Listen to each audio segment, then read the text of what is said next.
أشهد أن لا إله إلا الله وحده لا شريك له وأشهد أن محمدا عبده ورسوله أما بعد فأعوذ بالله من الشيطان الرجيم بسم الله الرحمن الرحيم الحمد لله رب العالمين الرحمن الرحيم مالك يوم الدين إياك نعبد وإياك نستعين اهدنا الصراط المستقيم صراط الذين أنعمت عليهم غير المغضوب عليهم ولا الضالين ولتجدنهم أحرص الناس على حياة ومن الذين أشركوا يود أحدهم لو يعمر 1000 سنة وما هو بمزحزحه من العذاب أن يعمر والله بصير بما يعملون. سورہ البقرہ آیت 97. اور تو انہیں سب لوگوں سے زیادہ زندگی پر حریص پائے گا، حتیٰ کہ ان سے بھی زیادہ جنہوں نے شرک کیا. ان میں سے ہر ایک یہ چاہتا ہے کہ کاش وہ 1000 سال عمر دیا جاتا، حالانکہ اس کا لمبی عمر دیا جانا بھی اسے عذاب سے بچانے والا نہیں. اور اللہ اس پر گہری نظر رکھے ہوئے ہے جو وہ کرتے ہیں. آج کے خطبے کا موضوع حرص و ہوا ہے. جو انسان دنیا کی لالچوں میں اپنی زندگی بسر کر دیتا ہے اور موت کا خیال نہیں کرتا. اکثر دیکھا گیا ہے کہ زندگی میں خوب ایک دوسرے سے چیزیں چھیننے جھپٹنے اور ان کی حرص و ہوا میں انسان مصروف ہو جاتا ہے اور سوچتا ہی نہیں کہ آخر اس نے مرنا ہے. ہر جو پیدائش ہوتی ہے دراصل ایک موت پیدا ہوتی ہے. کیونکہ پیدائش تو ہو یا نہ ہو، مرنا بہرحال ہر ایک نے ہے. اور اس وقت موت کی گھڑی میں پھر بہت دیر کے بعد یاد آتا ہے کہ ہمیں آخر اب اللہ کے حضور حاضر ہو جانا ہے. اس سلسلے میں کچھ احادیث نبوی میں آپ کے سامنے رکھتا ہوں جن میں اسی مضمون پر مختلف پہلوؤں سے روشنی ڈالی گئی ہے. حضرت انس رضی اللہ تعالیٰ سے روایت ہے کہ آن حضرت صلی اللہ علیہ وسلم نے فرمایا، ابن آدم بوڑھا ہو جاتا ہے لیکن اس کی حرص اور امید باقی رہتی ہے. یعنی بڑھاپے کے باوجود وہ کوشش یہی کرتا ہے کہ جتنی چھینا جھپٹی کر سکتا ہے کر لے. اسی طرح سنن ترمذی میں حضرت انس بن مالک رضی اللہ تعالیٰ عنہ سے روایت ہے کہ رسول اللہ صلی اللہ علیہ وسلم نے فرمایا کہ ابن آدم کے پاس اگر سونے کی ایک وادی بھی ہو تب بھی وہ چاہتا ہے کہ اس کے پاس دوسری وادی بھی آ جائے، اور اس کے منہ کو سوائے مٹی کے اور کوئی چیز نہیں بھر سکتی، اور اللہ تعالیٰ توبہ کرنے والے کی توبہ قبول فرماتا ہے. تو انسان کا منہ تو بالآخر مٹی سے بھرنا ہے، ورنہ اس کی حرص و ہوا کا کوئی حال نہیں ہے. غالب کہتا ہے دونوں جہان دے کے وہ سمجھے یہ خوش رہا، یہاں آ پڑی یہ حرص یا جو بھی لفظ تھا کہ تکرار کیا کریں. دونوں جہان کی تکرار بھی دونوں جہان ہی ہو سکتے ہیں. تو انسان جب تک مٹی پہ منہ نہ دیکھ لے اس وقت تک اس کی حرص و ہوا کا کوئی آخری کنارہ نہیں. حضرت انس بن مالک سے روایت ہے کہ رسول اللہ صلی اللہ علیہ وسلم نے فرمایا کہ ابن آدم کے پاس اگر سونے کی ایک وادی بھی ہو تب بھی وہ چاہتا ہے کہ اس کے پاس دوسری وادی آ جائے، اور اس کے منہ کو سوائے مٹی کے اور کوئی چیز نہیں بھر سکتی، اور اللہ تعالیٰ توبہ کرنے والے کی توبہ قبول فرما لیتا ہے۔ اسی طرح ترمذی میں حضرت کعب بن مالک رضی اللہ تعالیٰ عنہ سے مروی ہے کہ رسول اللہ صلی اللہ علیہ وسلم نے فرمایا، دو بھوکے بھیڑیے جنہیں بھیڑوں پر چھوڑ دیا جائے ان بھیڑوں کو اتنا نقصان نہیں پہنچا سکتے جتنا کہ مال و عزت کی حرص کسی شخص کے دین کو نقصان پہنچاتی ہے۔ ایک اور روایت حضرت ابو ہریرہ رضی اللہ تعالیٰ عنہ سے مسند احمد بن حنبل میں درج ہے، انہوں نے کہا کہ رسول اللہ صلی اللہ علیہ وسلم نے فرمایا، انسان میں بدترین خلق خوفناک حرص اور ناپسندیدہ بزدلی ہے۔ یہ حرص کا بزدلی سے کیا تعلق ہے؟ خوفناک حرص اور ناپسندیدہ بزدلی دراصل کمی کے خوف سے ہی حرص پیدا ہوتی ہے۔ بزدلی اس بات کی ہے کہ کہیں ہمارا جو کچھ خدا نے ہمیں دیا ہے وہ ختم ہی نہ ہو جائے، بس ان دونوں کا آپس میں گہرا تعلق ہے۔ خوفناک حرص اور بزدلی ایک دوسرے کی دوست ہیں۔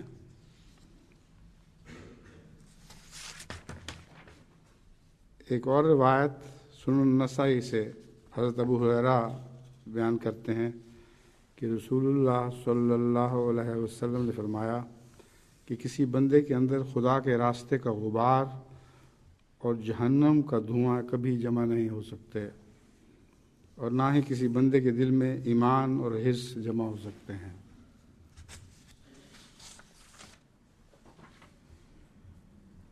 مسند احمد بن حنبل میں یہ روایت ہے ابو سعید خدری رضی اللہ تعالیٰ عنہ سے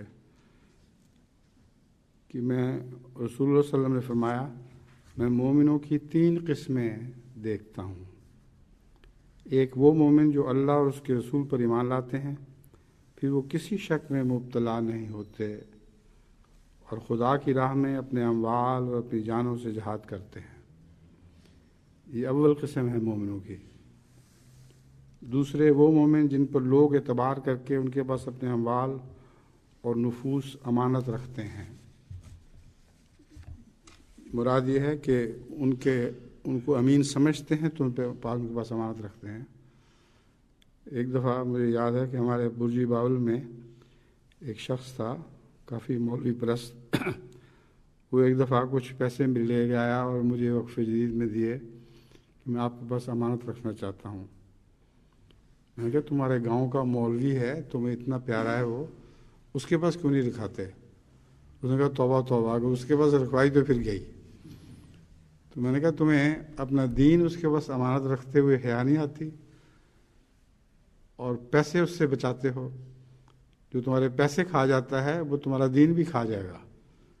اس لیے امین وہ ہے جو ہر چیز کی امانت رکھے۔ پھر تیسرے یہ فرمایا، ایسے مومن جن کو جب طمع پیدا ہونے لگے تو اسے اللہ عز و جل کی خاطر چھوڑ دیں۔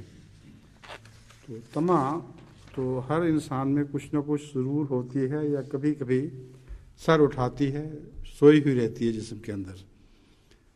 تو جب وہ سر اٹھائے تو اس وقت سوچے کہ یہ خدا کو پسند نہیں ہے، تو پھر اس کی خاطر چھوڑ دے۔ مومنوں کی یہ 3 قسمیں ہیں، اس کے سوا کوئی مومن نہیں ہے۔ جن میں یہ 3 باتیں پائی جائیں گی وہ ضرور مومن ہوگا۔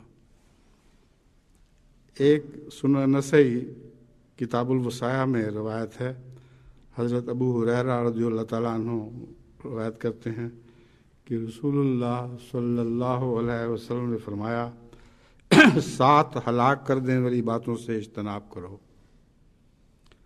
عرض کی گئی وہ کون سی 7 باتیں ہیں؟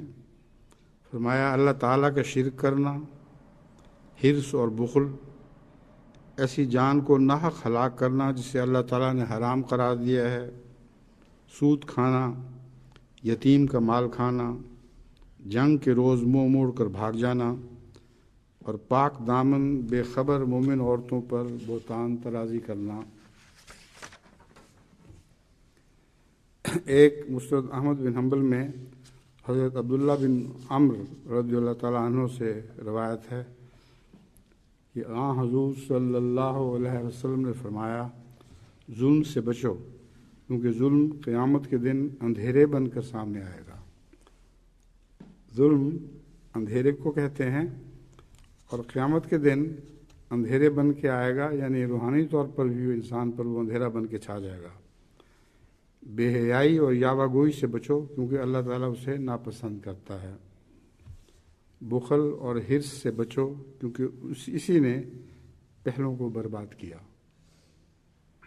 یہاں بھی دیکھیں بخل اور حرص کا تعلق جوڑا گیا ہے۔ بخل اور حرص دونوں کا چولی دامن کا ساتھ ہے۔ بخل اس بات کا بخل ہے کہ خدا نے جو انہیں دیا ہے وہ سارا کا سارا ضائع ہی نہ ہو جائے، خرچ ہی نہ ہو جائے۔ فرمایا پہلے لوگوں کو ان دو چیزوں نے برباد کیا، قطع رحمی پر آمادہ کیا، یعنی یہ جو بخل ہے اس کے نتیجے میں قطع رحمی پر آمادہ ہو جاتے ہیں۔ میرے پاس بہت سے جھگڑے آئے دن آتے رہتے ہیں، ان میں سے اکثر قطع رحمی کے ہی ہیں، یعنی بھائی بھائی کی جائیداد کھا رہا ہے، بھائی بہن کی جائیداد کھا رہا ہے، اور کوئی حیا اس بات کی نہیں ہے کہ یہ جائیداد لے کے میں جاؤں گا کہاں، آخر اس نے مرنا ہے۔ تو مرنے کے وقت پھر وہ خونی فرشتے اس پر مقرر کیے جاتے ہیں جو آنکڑوں سے اس کی جان نکالتے ہیں۔ یعنی یہ ایک تمثیل ہے کہ ایسے بد شخص کی روح کو فرشتے ہاتھ بھی لگانا پسند نہیں کرتے۔ تمثیلی رنگ میں یہ بیان فرمایا گیا ہے کہ وہ کہتے ہیں کہ اپنی جان نکالو، اور آنکڑوں سے اس کی جان نکالتے ہیں۔ تو اس روایت کو بھی غور سے سنیے کہ حضرت عبداللہ بن عمر بیان کرتے ہیں کہ حضور صلی اللہ علیہ وسلم نے فرمایا، ظلم سے بچو کیونکہ ظلم قیامت کے دن اندھیرے بن کر سامنے آئے گا۔ بے حیائی اور یاوہ گوئی سے بچو کیونکہ اللہ تعالیٰ اسے ناپسند کرتا ہے۔ بخل اور حرص سے بچو کیونکہ اسی نے پہلی قوموں کو برباد کیا۔ بخل اور حرص کو دونوں کا آپس میں باندھا، پھر اسی نے انہیں قطع رحمی پر آمادہ کیا، اور انہوں نے اپنوں سے قطع تعلق کر لیا۔ اس نے انہیں بخل پر آمادہ کیا اور وہ بخیل ہو گئے۔ اس نے ان کو فسق و فجور پر آمادہ کیا اور وہ فاسق و فاجر ہو گئے۔ بس فسق و فجور ان کی آخری حد ہے۔ ایسے لوگ رفتہ رفتہ کھسکتے ضرور فسق و فجور میں داخل ہو جاتے ہیں۔ ایک مسلم کتاب البر سے حضرت جابر بن عبداللہ رضی اللہ تعالیٰ عنہ کی روایت ہے کہ رسول اللہ صلی اللہ علیہ وسلم نے فرمایا، ظلم سے بچو کیونکہ ظلم قیامت کے روز تاریکیوں میں بدل جائے گا، اور حرص اور بخل سے بچو کیونکہ یہ ایسی بیماری ہے جس نے تم سے پہلے لوگوں کو ہلاک کر دیا۔ اس نے ان کو اس بات پر آمادہ کیا کہ انہیں آپس میں خون بہائے اور اپنی حرمت والی چیزوں کو حلال قرار دے دیا۔ عباد بن ابی سعید رضی اللہ تعالیٰ عنہ سے روایت ہے سنن نسائی میں کہ انہوں نے حضرت ابو ہریرہ رضی اللہ تعالیٰ عنہ سے یہ کہتے ہوئے سنا کہ رسول اللہ صلی اللہ علیہ وسلم فرمایا کرتے تھے، میں 4 چیزوں سے تیری پناہ مانگتا ہوں، اس علم سے جو نفع نہ دے۔ اب رسول اللہ صلی اللہ علیہ وآلہ وسلم کی عاجزی اور انکسار کی حد ہے کہ آپ کا علم یہ ہے جو آج تک ہمیں نفع دے رہا ہے، اور قیامت تک جو لوگ ظاہر ہوتے رہیں گے ان کو آپ کا بیان فرمودہ چھوٹے سے چھوٹا علم بھی نفع دیتا رہے گا۔ اور فرمایا میں تجھ سے پناہ مانگتا ہوں اس علم سے کہ جو نفع نہ دے، ایسے دل سے جس میں خشوع نہ ہو۔ اب حضرت صلی اللہ علیہ وسلم سے بڑھ کر خشوع کسی اور دل میں نہیں ہو سکتا۔ انتہائی خشوع و خضوع کے ساتھ اب نماز پڑھا کرتے تھے، یہاں تک کہ بعض روایتوں میں آتا ہے کہ آپ کا قیام اتنا لمبا ہو جاتا تھا بعض دفعہ کہ راوی کہتا ہے کہ میرا دل چاہتا تھا کہ میں اب بیٹھ جاؤں، مگر حضرت رسول اللہ صلی اللہ علیہ وسلم کو اکیلا چھوڑ کر بیٹھنے پر بھی دل آمادہ نہیں ہوتا تھا۔ تو حضرت صلی اللہ علیہ وسلم سے بڑھ کر خشوع بھی کسی کو نصیب نہیں ہوا، اور اس کے باوجود وہ اللہ سے عرض کرتے ہیں کہ میں ایسے دل سے پناہ مانگتا ہوں جس میں خشوع نہ ہو۔ پھر حضور صلی اللہ علیہ وسلم سے بڑھ کر کم سے کم پر کوئی سیر نہیں ہو سکتا تھا، جو کچھ ہوتا تھا وہ بھی آگے بانٹ دیتے تھے۔ اس کے باوجود عرض کرتے ہیں ایسے نفس سے جو سیر ہی نہ ہوتا ہو، اس سے بھی میں تیری پناہ چاہتا ہوں۔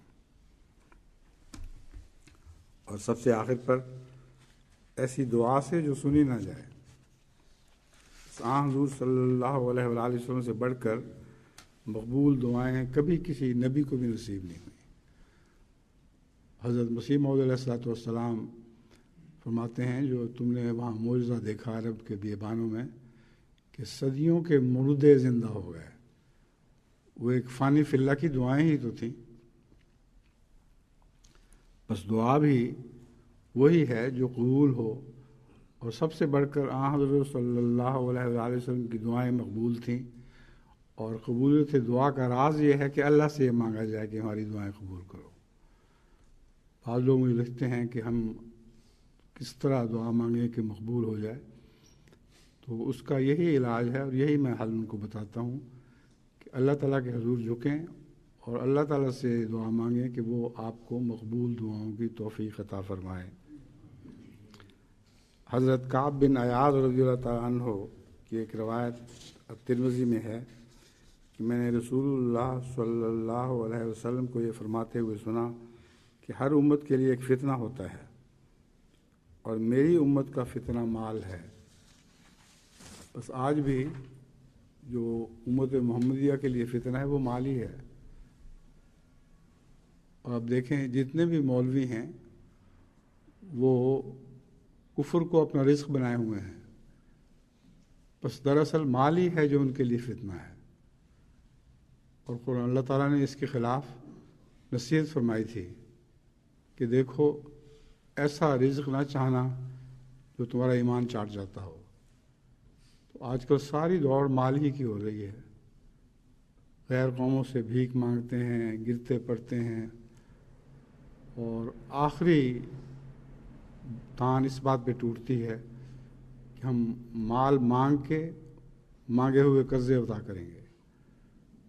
بس مال کا فتنہ بہت بڑا فتنہ ہے، اس سے بھی حضرت صلی اللہ علیہ وسلم نے پناہ مانگنے کی تلقین فرمائی ہے۔ حضرت عبداللہ بن مسعود کہتے ہیں کہ رسول اللہ صلی اللہ علیہ وسلم نے فرمایا جاگیریں نہ بناؤ ورنہ تم دنیا میں ہی دلچسپی لینے لگ جاؤ گے۔ اس کے باوجود حضرت صلی اللہ علیہ وسلم کے زمانے میں کچھ لوگوں نے جاگیریں بھی بنائیں، اور ان کو رسول اللہ صلی اللہ علیہ وسلم نے منع نہیں فرمایا، اس لیے کہ وہ جاگیروں کو خدا کی راہ میں خرچ کرتے تھے اور دنیا میں ہی دلچسپی نہیں لیتے تھے۔ بس یہ دو مشروط چیزیں ہیں، جاگیریں نہ بناؤ، یعنی اس حال میں نہ بناؤ کہ تم محض دنیا ہی میں دلچسپی لینے لگ جاؤ۔ حضرت ابو سعید خدری رضی اللہ تعالیٰ عنہ بیان کرتے ہیں کہ رسول اللہ صلی اللہ علیہ وسلم منبر پر تشریف فرما ہوئے اور ہم بھی حضور کے گرد بیٹھ گئے۔ تب آپ نے فرمایا میں اپنے بعد تمہارے بارے میں اس بات سے ڈرتا ہوں تمہارے اوپر دنیا کی زیب و زینت کے دروازے کھول دیے جائیں گے۔ حضرت مسیح موعود علیہ الصلوۃ والسلام نے بھی ایک موقع پر یہ فرمایا کہ میں دور کے قادیان کو جو 1000 سال بعد شاید بظاہر ہونا ہو، اس طرح دیکھتا ہوں کہ بہت موٹے موٹے تجوریوں والے سیٹ دکانوں پہ قبضہ کیے ہوئے ہیں، اور یہ آخری ہلاکت ہے جس کے بعد پھر کوئی اس جماعت کو بچانے کے لیے نہیں آئے گا۔ حضرت ابو ہریرہ رضی اللہ تعالیٰ عنہ کی ایک روایت بخاری کتاب الرقاق میں درج ہے کہ حضرت صلی اللہ علیہ وسلم نے فرمایا جب تم میں سے کوئی اس کی طرف دیکھے جسے اس پر مال اور خلق میں فضیلت دی گئی ہے تو اس کی طرف بھی تو دیکھے جو اس سے کم تر ہے۔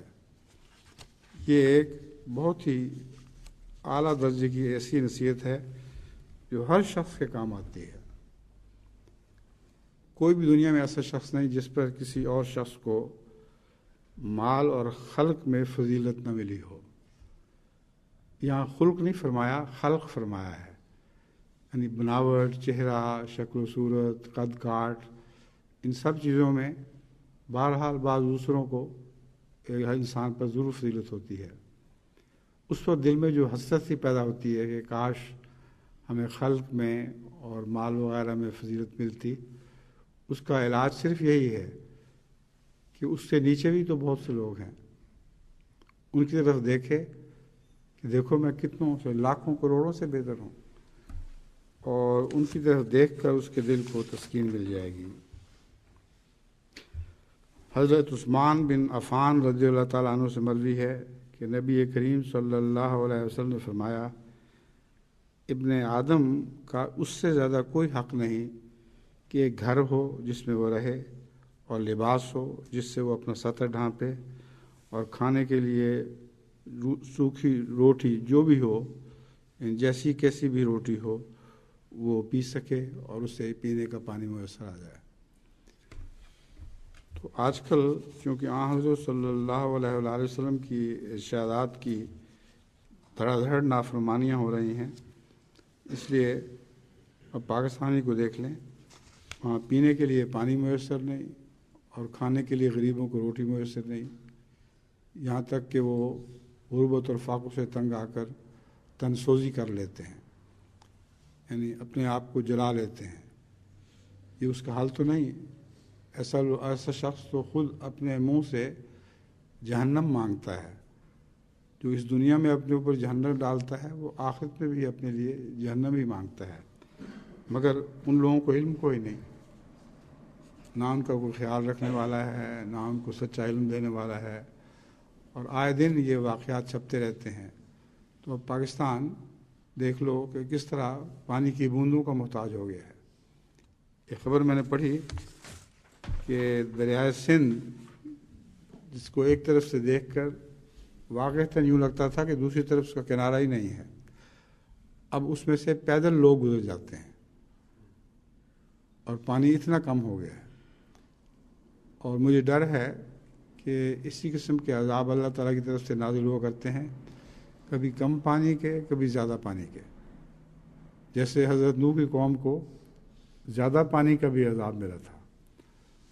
تو جو للہی زندگی وقف کرتے ہیں ان کو نہ کم پانی کا عذاب ملتا ہے نہ زیادہ پانی کا، متوازن پانی ہمیشہ ان کو ملتا رہتا ہے۔ لیکن کئی دفعہ ہم نے پاکستان میں دیکھا ہے کہ کم پانی کا عذاب ختم ہوتے ہی سیلاب آنے شروع ہو گئے، اور پھر پانی اتنا بڑا کہ بستیوں کی بستیاں اس میں ڈوب گئیں۔ تو کم پانی بھی ایک عذاب ہو جاتا ہے اور زیادہ پانی بھی عذاب ہو جاتا ہے۔ ایک ترمذی کتاب الزہد سے حضرت مستورد بن شداد رضی اللہ تعالیٰ عنہ کی روایت ہے کہ رسول اللہ صلی اللہ علیہ وسلم نے فرمایا، آخرت کے مقابل پر دنیا کی مثال ایسی ہی ہے جیسے تم میں سے کوئی اپنی انگلی سمندر میں ڈالتا ہے، پھر وہ دیکھے کہ وہ کس قدر پانی اپنے ساتھ لے کر واپس آتی ہے۔ اب اسی مضمون کی روایت سوئی کے ناکے والی بھی ہے۔ ایک سوئی کا ناکا ایک عظیم سمندر میں ڈبو، پھر اس کو نکالو تو سوئی کے ناکے کے ساتھ جتنا پانی لگا ہو اس سے سمندر میں جتنی کمی آ سکتی ہے، اللہ تعالیٰ کے فیض میں اتنی بھی کمی نہیں آتی اگر تم اس کے فیض میں غوطہ خوری کرو اور اس کے فیض سے طلب کرو۔ تو کبھی بھی اللہ تعالیٰ کے فیض سے میں کنجوسی، اپنی کنجوسی کو داخل نہیں کرنا چاہیے۔ یہ نہیں سوچنا چاہیے کہ اللہ تعالیٰ اتنا زیادہ کیسے دے گا۔ اللہ تعالیٰ تو اگر پورا سمندر بھی دے دے تو تمہارے نزدیک تو اتنا ہی ہوگا جیسے ایک سمندر کا قطرہ ہو، یعنی خدا کے نزدیک وہ اتنا ہی ہوگا جتنا کہ سمندر کا ایک قطرہ ہو۔ تو وہ اپنے بخل کو اللہ کی طرف منسوب نہیں کرنا چاہیے۔ ایک روایت مسلم کتاب الزہد والرقائق سے حضرت مطرف رضی اللہ تعالیٰ عنہ یہ ہے، وہ اپنے والد سے بیان کرتے ہیں کہ میں آن حضرت صلی اللہ علیہ وسلم کی خدمت میں حاضر ہوا. آپ سورہ الہاکم التکاثر پڑھ رہے تھے. آپ نے اس کی تلاوت کے بعد فرمایا، ابن آدم کہتا ہے میرا مال، ہائے میرا مال. اے ابن آدم، کیا کوئی تیرا مال ہے بھی صحیح سوائے اس مال کے جو تو نے کھا لیا، اور جو کھا لیا وہ ختم ہو گیا، یا جو پہن لیا وہ پرانا اور بوسیدہ ہو گیا، یا جو تو نے صدقہ کیا کہ وہ تمہارے لیے اگلے جہان میں فائدہ کا موجب ہوگا. تو اپنا مال تو تمہارا بس وہی ہے جو تم نے صدقہ کر دیا، ورنہ باقی مال تو اسی دنیا میں کھا پی لیا اور بوسیدہ کر دیا. پھر ترمذی میں کتاب الرقاق میں حضرت ابن عمر رضی اللہ تعالیٰ عنہ کی روایت ہے کہ حضور صلی اللہ علیہ وسلم نے میرے کندھوں کو پکڑا اور فرمایا، دنیا میں اس طرح ہو جا گویا تو ایک پردیسی یا مسافر ہے. جب انسان مرنے لگتا ہے تو پھر یہی دل سے آواز اٹھتی ہے کہ کچھ بھی نہیں تھا، خواب تھا جو کچھ کے دیکھا، جو سنا افسانہ تھا. مگر زندگی کے دن کاٹتے ہوئے اس وقت یہ خیال نہیں آتا. تو رسول اللہ صلی اللہ علیہ وسلم نے فرمایا تم پردیسی یا مسافر کی طرح زندگی بسر کرو. حضرت ابن عمر رضی اللہ تعالیٰ عنہ فرمایا کرتے تھے، جب تو شام کرے تو صبح کے انتظار نہ رکھ. اس لیے جب سونے کے بعد آنکھ کھلتی ہے تو رسول اللہ صلی اللہ علیہ وسلم نے دعا سکھائی ہوئی ہے کہ وہ خدا ہمارا کتنا مہربان ہے جس نے موت کے بعد ہمیں زندگی بخشی. اور جب صبح کرے تو شام کی انتظار نہ کر، کیونکہ کسی وقت بھی انسان کو موت آ سکتی ہے. اپنی صحت کے ایام کے دوران مرض کے ایام کے لیے کچھ بچا کر رکھ لے. یہ کچھ بچا کر رکھنا توکل کے خلاف نہیں ہے، بلکہ رسول اللہ صلی اللہ علیہ وآلہ وسلم کی نصیحت ہے جس پر عمل کر کے ہم نے بہت فائدہ اٹھایا ہے. یعنی برے وقتوں کے لیے ضرور کچھ نہ کچھ اچھے وقتوں میں سے بچا کے رکھنا چاہیے. اور حضرت یوسف علیہ السلام کی بھی یہی سنت تھی جو اللہ تعالیٰ کی طرف سے ان کو سکھائی گئی تھی کہ جب برے وقت آئیں تو ان کے لیے اچھے وقت کا کچھ بچایا ہوا رکھنا چاہیے تاکہ برے وقتوں میں کام آ جائے. فرمایا اپنی صحت کے ایام کے دوران مرض کے ایام کے لیے کچھ بچا کر رکھ لے. صحت میں تو انسان مزدوری بھی کرے تو کچھ نہ کچھ کما لیتا ہے، لیکن جب مریض ہو جائے تو اس کا کوئی حال نہیں رہتا. اور پھر اپنی زندگی کے دوران موت کے لیے کچھ بچا کر رکھ لے. موت کے لیے جو بچانا ہے اس سے مراد یہ نہیں ہے کہ اپنے کفن کے لیے پیسے بچاؤ، مراد یہ ہے کہ صدقہ و خیرات دو جو پھر تمہارے ساتھ اگلی دنیا میں کام آئے.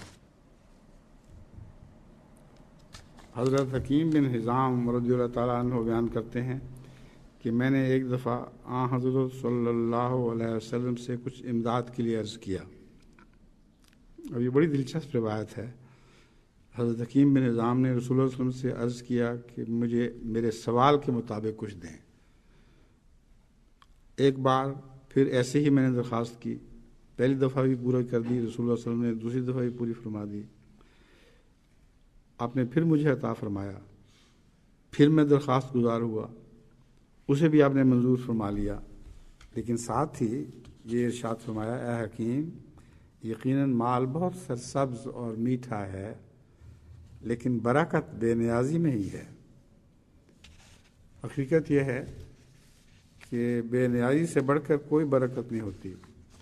اس سلسلے میں حضرت خلیفۃ المسیح اول کی یہ روایت میں کئی دفعہ پہلے بھی بیان کر چکا ہوں اور ہے بہت پیاری. کئی دفعہ پھر بھی بیان کیا جائے تو نئی نسلوں کی ہدایت کا موجب بن سکتی ہے.